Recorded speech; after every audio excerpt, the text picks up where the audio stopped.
Hey everybody, I hope that you are doing well today. This is Stephen with Junior Achievement of North Florida, and I'm here with another Career Speaker Series interview with Kyla. She's from Atlanta, Georgia. Kyla, thank you so much for joining us. Thank you for having me. Absolutely. So the very first step in this interview is just kind of describe who you are, any fun facts or details that you'd like to share. Sure. So my name is Kyla. I'm originally from Chicago. I live in Atlanta. I work for Delta Airlines in corporate communications. Um, some fun facts. I have two kittens that I am Aw. obsessed with, Mia and Milo. I call them my M&Ms. Um, but I just enjoy reading, watching TV, watching movies, hanging out with my boyfriend. And yeah, that's pretty That's much it. awesome. Thanks so much for sharing. I love, we have a cat ourselves, so I always enjoy hearing about other people's animals. That's That's awesome. great. So all right, so you are in the mindset right now that you are in high school, kind of we're going back in time. What was your Okay. thought process in the sense of like going to college? Did you go to college? Did you go to workforce? What was the whole process for you? Okay, yeah. In high school, I knew I was going to go to college. I that was a goal of mine. I had no idea what I wanted to do. Oh my God, I like not even an inkling. Um, I went to University of Georgia. Okay.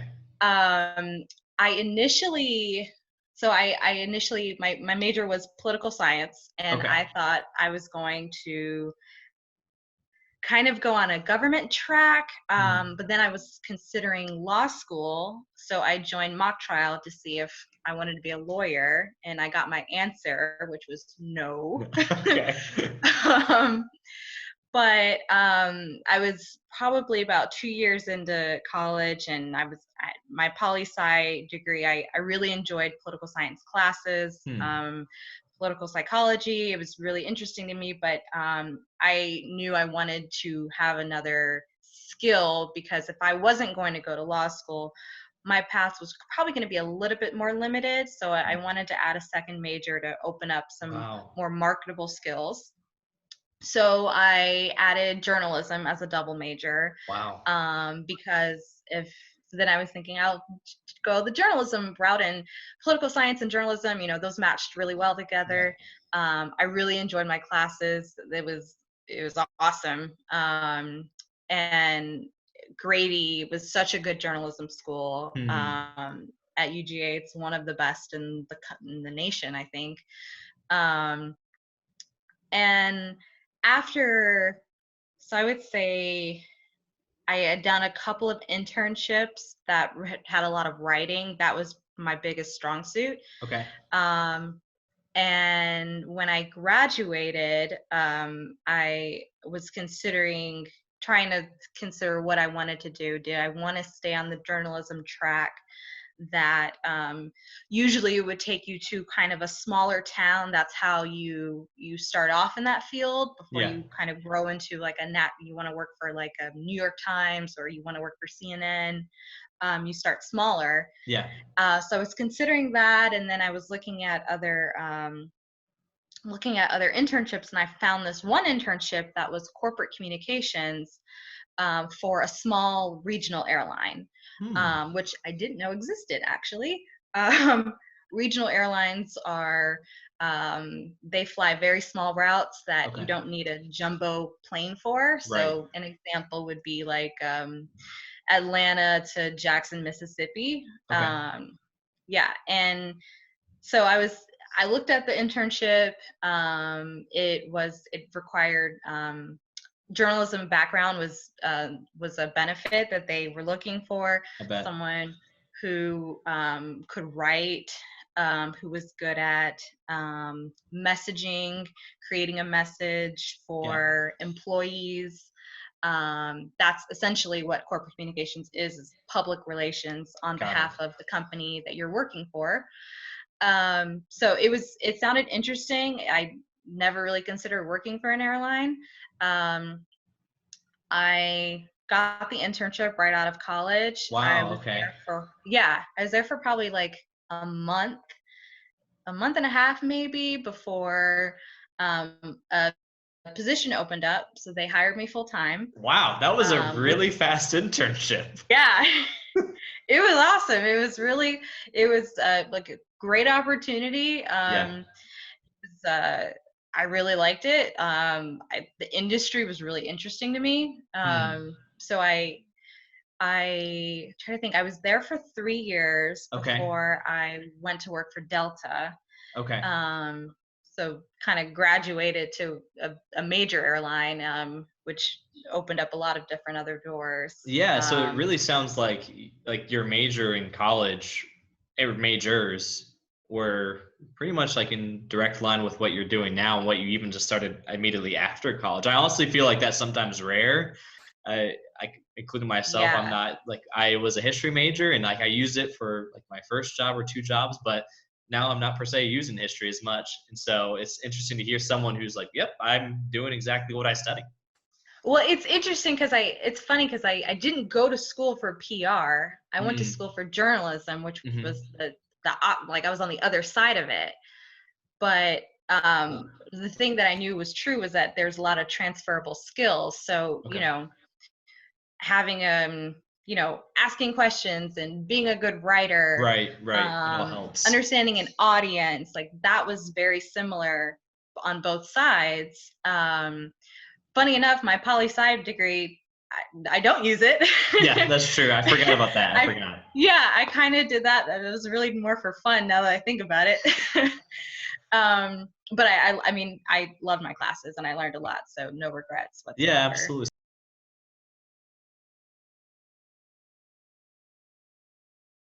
You've been working with Delta. You said it was it 2 years? 2 years, yep. Okay, so you've been working for Delta for 2 years. So pre COVID-19, I'm so curious to hear what was it like, I guess, like on a normal work week, Monday through Friday, or did you travel a lot? What was it like? Yeah, it was totally different. Monday through Friday in the office. Working for an airline, you get travel benefits. Mhm. So I definitely was traveling. Not I bet. anymore, of course. But it was, I mean, like 180 degrees the other way. Wow. Yeah, no one really worked from home. It was, I mean, you like could if you needed to, but Yeah. we're all very accustomed to walking into the office every Yeah. day and commuting. So Wow, golly. And so your job was obviously helping employees kind of like what to say if something like occurs. Is that correct?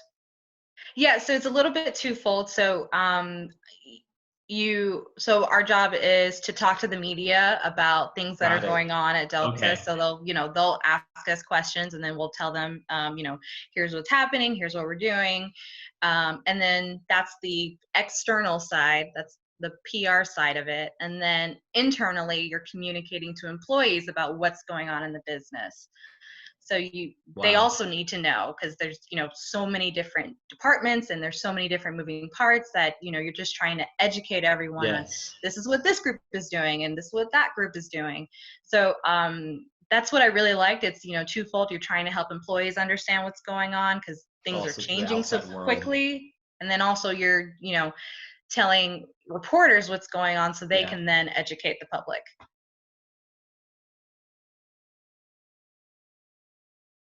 Wow. So So I'm thinking if that obviously is your job, like now, what was it like in the first like couple of weeks of everything shutting down?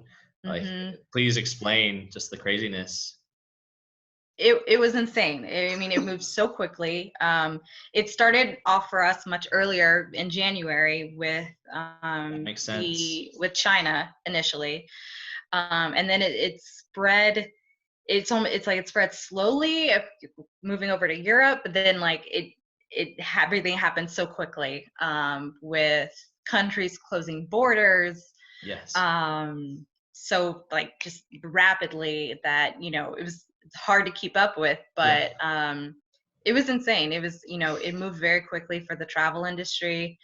There's a lot of different interconnected parts between like hotels and Yeah. cruises My and gosh. airlines and airports that we're all connected we're all connected across like the travel ribbon so to speak. That you had to adjust very quickly. So, but we did.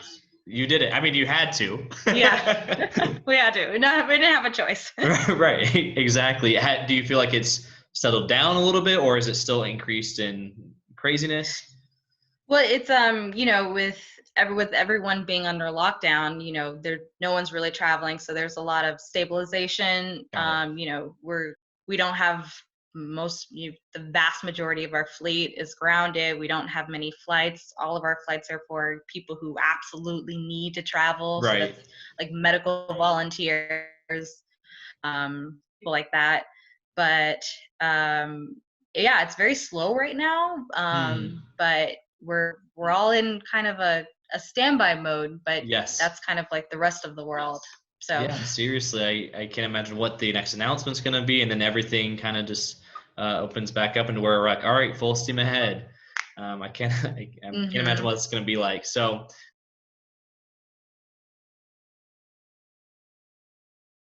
what's something that you've felt that's been a positive out of everything? This can be like work wise, it could be like personally wise. What's something positive you've seen?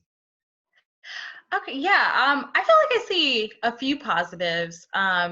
Professionally, like our whole team has transitioned to working from home really well, which has been great. We're all staying really connected to each other, whether it's through video chats or phone calls, daily. Good. So that's been really nice. Personally, I feel like a positive for me, and I mean I hope for everyone else, is just like a greater appreciation for everything pre-coronavirus, for like your relationships with your family, with your friends, like the people you cared about, just taking those small pleasures in life for granted. Going to a restaurant with friends, I miss that so much. Yeah. I'm missing my family. Like I feel like there's a huge amount of like gratitude and appreciation that I have for just being safe and being healthy and being in a position where my family could also be. There's a lot of a lot of struggles out there that you just try to find like the silver lining in things. Absolutely. It's encouraging to hear that even within like professionally that you're still able to communicate with your coworkers, like stay in touch and still feel like you're working together. And I even appreciate what you said, like how you guys like did it, where it was crazy, it was nuts, and it might not have been perfect, but you did it. And that's why I think it's so cool. And like humanity right now is like, it might not be perfect. We might have failed a decent amount of things, but like we got the job done and we did it together. And so it's so neat that Delta's doing that as well. Yeah, you learn a lot of lessons along the way that that they're gonna carry with us forever. So I mean, it's crazy. There was no blueprint for this. Yeah. For everybody, that you just had to, you're going along with the flow of it and trying to just take care of people as much as possible, while staying afloat. That it's been a balance, but there's a camaraderie there that like that's what carries us through.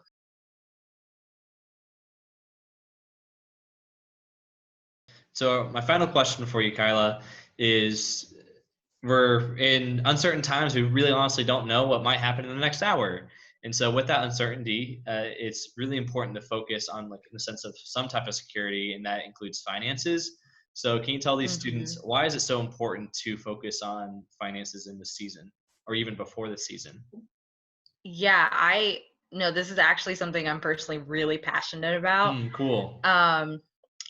It is, if anything, that one of the biggest lessons that this has taught me is that having financial security is so important.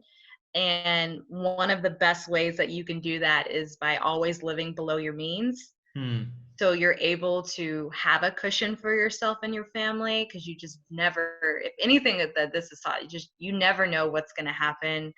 um, Things like a pandemic can come out of nowhere and completely blindside you, and you don't even understand, even presently, like the magnitude of like the ripple effects that this is Yeah. going to have on the world. So um practice like really smart budgeting habits, Hmm. save. um a piece of advice that my dad always gave me, actually, when, if you were to, like, you work for a company, you get a raise, don't act like you got a raise, actually. Like, don't Hmm. change your life, That's good don't advice. increase, don't go out and buy something new. If you don't act like you don't have a raise, then that's a way for you to save quickly and build an emergency nest fund. So, you know, it's just really smart budgeting. I 100% encourage young people out there to learn as much as they can about this, Yeah. because, it's not all schools are doing this and trying to teach kids this. Yeah. Yeah. No, absolutely. That's really good advice to still live like under your means. I think it's a big part of junior achievement is we try to help explain to students you have to make sure that you have more income than your own expenses. And it's like a Yes. really fundamental process. Like it's not rocket science. It's like you have to make sure you make more money than you spend more money, you know? Yep. So I mean, it goes across whatever age you are, how much income you make. Like you have to always understand that principle and everything. So Yep. well, awesome. So, Kyla, thank you so much for sharing about what it's like at Delta and in the communications world. And more power to you. I can't imagine what's going to come for you, but I do know, and obviously, it's encouraging to hear that you've done it before and that you're going to work together as a team and that it's going to be okay. So, thank you so much for your time. Thank you. All Awesome. We'll see you. right. Bye.